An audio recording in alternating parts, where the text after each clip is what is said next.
અમને એવી ખબર પડી છે કે તમે તમારા ઘરમાં જુગાર રમાડો છો અને બાઈટોમાંથી પૈસા ખેંચો છો. શું કરાય ધુલા, રોજના 5-10 હજાર કમાવે કે ક્યારે 15 લાખ કમાઈ લેવાય. આજ તો બેઠકમાં કોઈને વારો જ નથી આવવા દેવો. આજ તો જીતીને જ જવું છે. એલા કોક બાઈટ બંધ તો કરો, એટલે હાલ કરવાની તો મજા આવે. એટલે ભાઈ તમે વાતું ની ક્યાં કરો ભાઈ, રમવામાં ધ્યાન દો. મારે મારી બાઈને લઈને ભવનાથ જાવું પછી.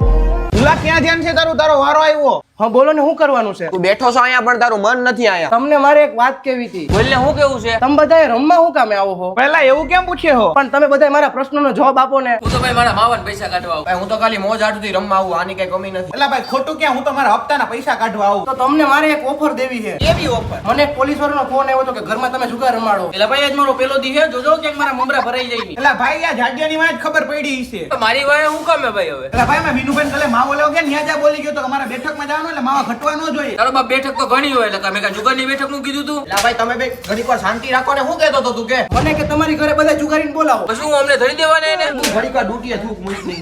એને એવું કીધું કે તારી ઘરે બધાને રમવા બોલે, એમાંથી હું પકડી જાય, એમાંથી તને 15 લાખ રૂપિયા આપી. એલા ભાઈ અહીંયા ખોટા રમવા આવ્યા હો. 2-5 હજાર આટો જાય વાહ કાબરા થઈ જાય. કોઈ સમાજમાં છોકરી નહીં દે. તો ભાઈ અમે કોઈ પકડાણા ને તો તારા બધા ચીઠા બહાર પાડ દેવો.